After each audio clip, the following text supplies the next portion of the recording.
Hallo liebe Hausbauhelden, wir zeigen euch heute ein wahres Sanierungsabenteuer in Bayern. Susi und Daniele haben vor 2 Jahren ein Haus gefunden aus dem Jahr 1954. Das ist bis zu diesem Zeitpunkt noch nie saniert worden, war bereits 10 Jahre unbewohnt, liegt am Hang, ist nicht an die Abwasserversorgung angeschlossen und musste noch komplett entrümpelt werden. Und trotzdem haben die beiden gesagt, das ist unser Haus, wir kernsanieren. Ja, und was sie Wunderschönes daraus gemacht haben, das schauen wir uns heute an.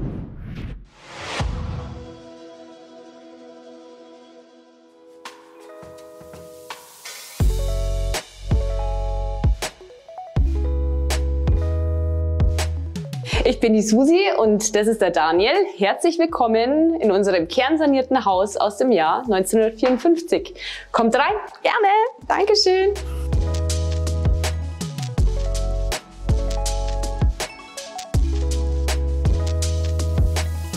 Daniel, vielen Dank, dass wir euer Haus heute besuchen dürfen.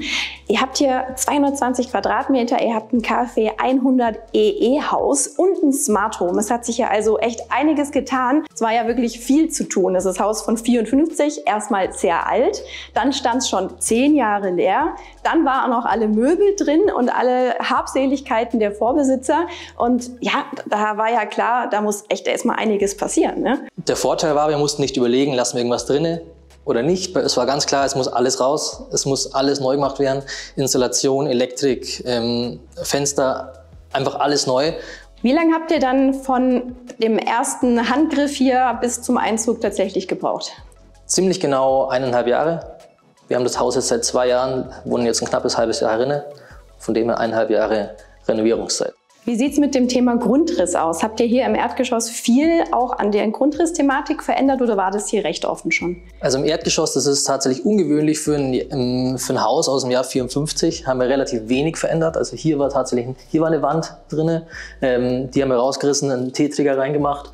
Ansonsten einen Windfang raus und 2, 3 Türen zugemauert. Aber im Erdgeschoss war es dann tatsächlich im Obergeschoss, wo wir später raufkommen, da haben wir deutlich mehr verändert. Okay. Ja, den Träger, den sehe ich, der ist ja auch schwarz oder sehr dunkel. Ja, ist das schwarz überhaupt? Oder das ist, wir haben ja tatsächlich ein dunkles Grau, das sich DB703 nennt. Auch bei den Fenstern, das war ein großes Thema. Der Fensterbauer meinte damals ganz klar, keine dunklen Fenster innen, weil einfach der Raum zu dunkel wirkt. Aber wir haben im Vornherein gesehen gehabt, die Kombination aus den dunklen Fenstern und eben diesen Eichenfensterbrettern. Das hat uns so gut gefallen, das wollten wir eben auch haben. Und wir haben lange überlegt, ob es einfach gut ist oder nicht und haben uns dann aber für die Fenster entschieden, die dunklen Fenster, und am Ende sind wir froh drüber. Also gefällt uns richtig gut.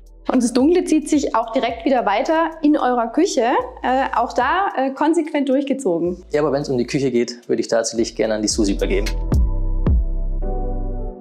Der Dani hat ja vorhin schon gesagt, da war eine Wand, es war klar, dass die rauskommt.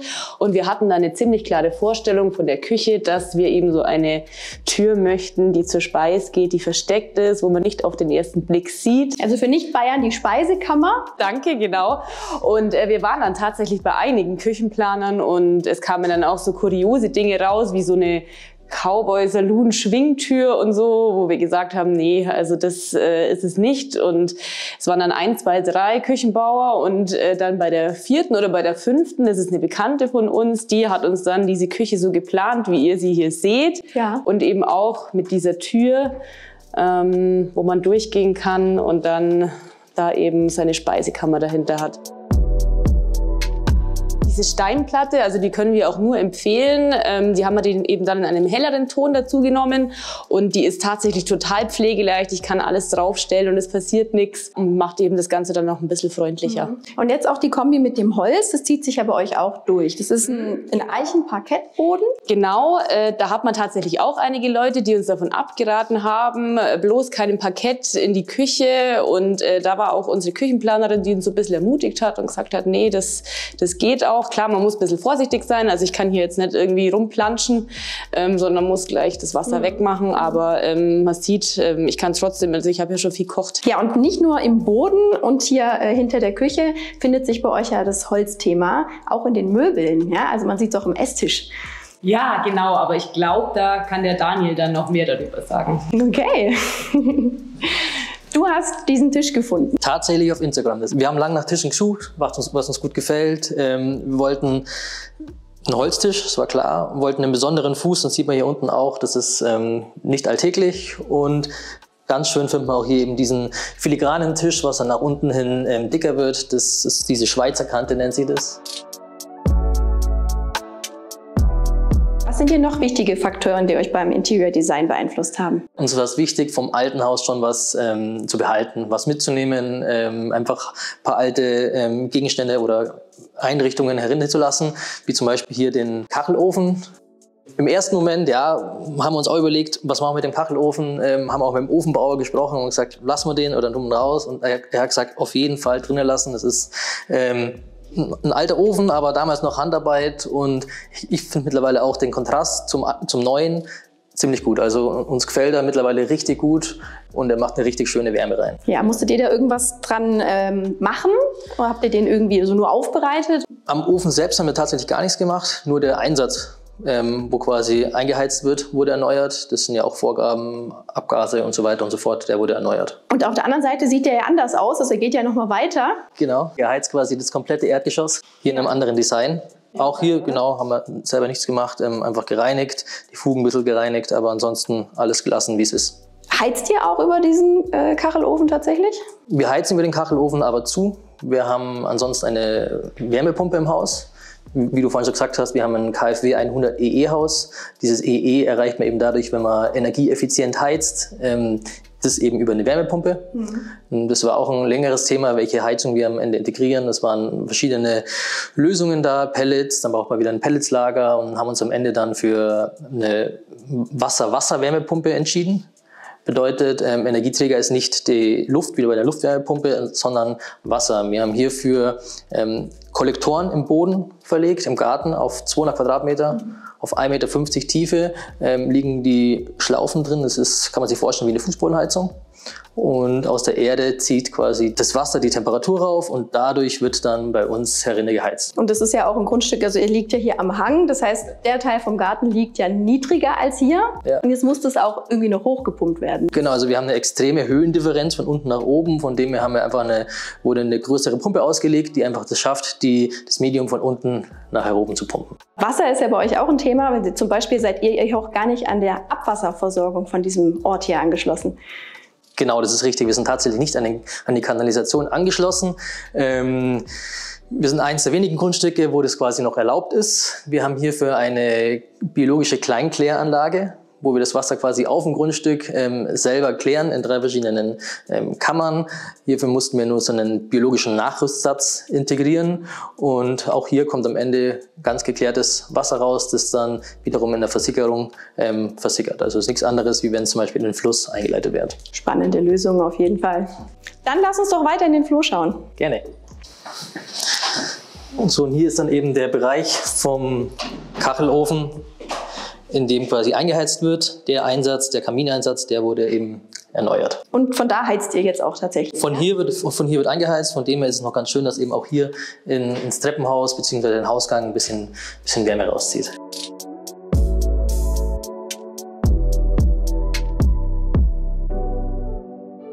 Wenn wir hier mal weiterschauen, das hast du mir schon verraten, hier war mal das kleine WC drin.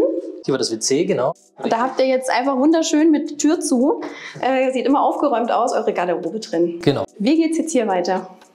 Das war früher das Hauptbad und ist jetzt unser Gästebad, aber vielleicht möchte dazu die Susi gerne was sagen. Susi, dann sag uns doch gerne mal was zum Bad, zum Design und was ihr euch dabei gedacht habt. Wir wollten in unserem Gäste-WC was ganz Besonderes machen, also ja, dass man das auch auf den ersten Blick sieht. Ich finde, das ist ganz gut gelungen. Wir hatten auf jeden Fall schon den Farbton der Fliesen im Kopf. Zuerst sollte es vielleicht so ein bisschen Richtung Türkis gehen und wir hatten dann mehrere Fliesen auch zur Auswahl, haben uns da auch viel Zeit gelassen und es sind dann tatsächlich diese grünen Fliesen geworden. Das haben wir auch auf Instagram gesehen und haben die dann im Fischgrätenmuster, so heißt es glaube ich, verlegen lassen. Auch hier seht ihr, dass wir einen Eiche-Waschtisch haben, den der Daniel und sein Vater selber zusammengebaut haben. Genau, weil wir halt auch keinen gefunden haben, der uns gut gefallen hat und dann ist es so geworden. Genau. Und das Waschbecken ist auch ein bisschen besonders, oder? im Stein? Das ist ein kleines Steinwaschbecken. Tatsächlicherweise weiß ich aber gar nicht genau, welcher Stein das ist. Und ja, uns hat die Optik ziemlich gut gefallen und auch das Goldene, was man hier sieht, ja, war auch eine Idee, die wir aus Instagram haben. Jetzt habt ihr hinter mir im Flur noch eine Tür. Was verbirgt sich denn da dahinter? Genau, durch das, dass unser Haus am Hang liegt, haben wir unten nochmal 2 Wohnräume nach vorne raus und nach hinten 2 Kellerräume, und da verbirgt sich vor allem unsere Technik, also die Wärmepumpe, die der Daniel ja vorhin schon erklärt hat, und unsere PV-Anlage. Jetzt gibt es oben aber noch einiges zu sehen in eurem ersten Stock, und aber nicht erst oben, sondern schon auf dem Weg dahin. Da haben wir ja wieder die Thematik, dass ihr doch ein paar alte Details vom ursprünglichen Haus gerne behalten wolltet. Genau, richtig. Hier die Treppe, die ist auch tatsächlich noch nahezu unverändert zum damaligen Zustand. Also das Geländer ist noch komplett, wie es damals war. Also da ist nichts verändert worden. Wir haben auch tatsächlich nichts gestrichen oder irgendwas, einfach nur geputzt. Bei dem Holz ist es ein bisschen was anderes. Also hier auf den Stufen war so ein Linoleumbelag drauf, den wir mühsam mit Heißluftföhn und sowas runtergekratzt haben. Und im Anschluss wurde dann die Treppe sandgestrahlt. Also genau, kann man sich vorstellen, einfach drüber gestrahlt, dass das Holz wieder aufgefrischt wird, dass quasi die Gebrauchsspuren runtergehen und einfach das Holz wieder frischer und wie neu aussieht. So, und abgestrahlt habt ihr nicht nur das Holz, sondern auch die Balken im ersten Stock, richtig? Genau. Dann schauen wir doch da direkt weiter. Bitte.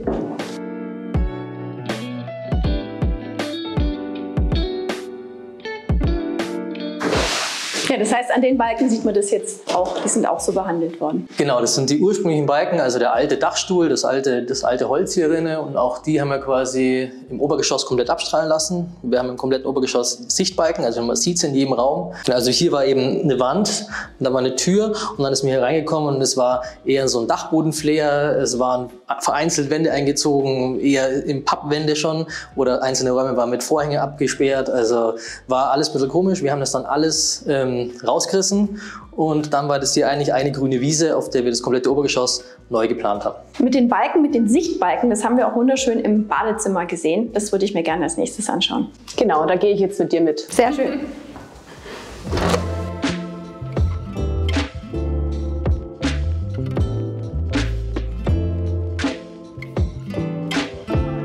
Ja, man sieht es wunderschön mit den Balken. Und hier ist es ja wirklich wahnsinnig schön designt. Susi, bist du Innenarchitektin?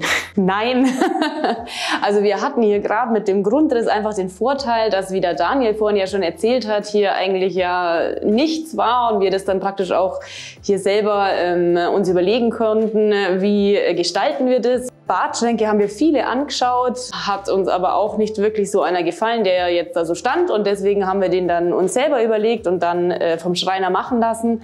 Was wir auch unten in der Küche haben, was uns hier auch begeistert, ist diese Steinplatte. Genau, die ist jetzt nicht hell wie in der Küche, sondern dunkel.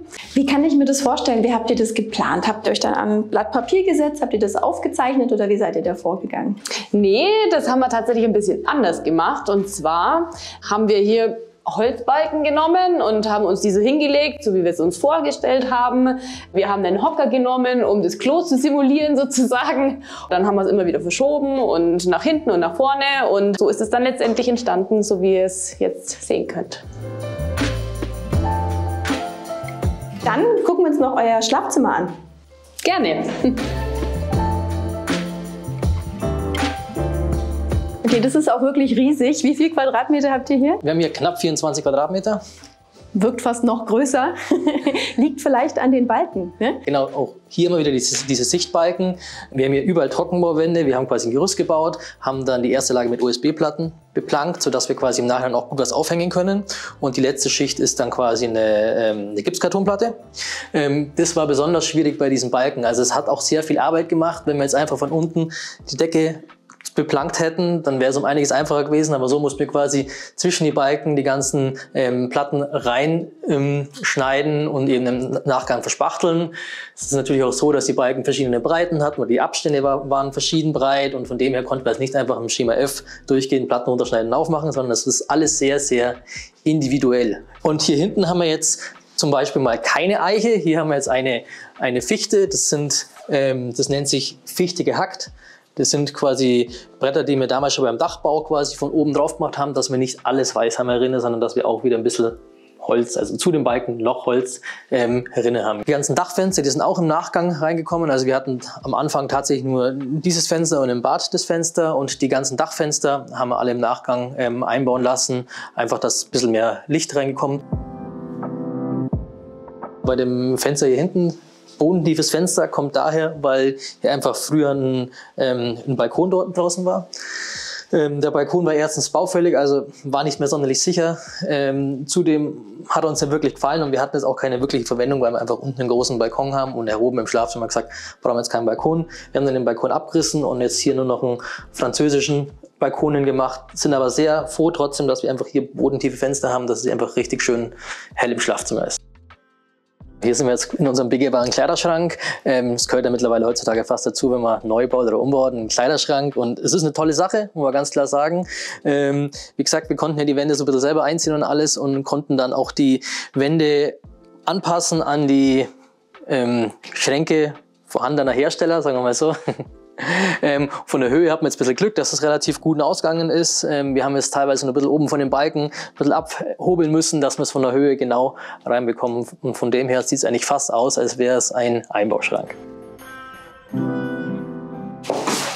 So, jetzt haben wir fast alles gesehen, außer der Raum hier. Was versteckt sich dahinter? Genau. Der Raum ist aktuell unser Speicher, unser Abstellraum. Hintergrund ist einfach, wir haben oben noch einen Speicher. Sind aber jetzt noch nicht dazu gekommen, die USB-Platten zu verlegen am Boden. Also wir haben damals die USB-Platten schon raufgebracht. Die müssen wir jetzt in der nächsten Wintersaison, denke ich mal, verlegen. Und dann wandert quasi unser Lager an Christbaumkugeln und was eben so dazu gehört, wandert dann nach oben. Also Riesenrespekt an euch beide. Ihr habt hier wirklich was ganz, ganz Großes geleistet. Ja, und ich denke auch, dass wir euch heute wieder einiges an Inspiration und auch Mut zusprechen konnten, dass es sich lohnt, für den Traum vom eigenen Haus zu kämpfen. Ja, wenn euch das Video gefallen hat, dann lasst uns gerne ein Like da, abonniert unseren Kanal und aktiviert dabei auch gerne die Glocke, denn dann verpasst ihr keins unserer Videos mehr.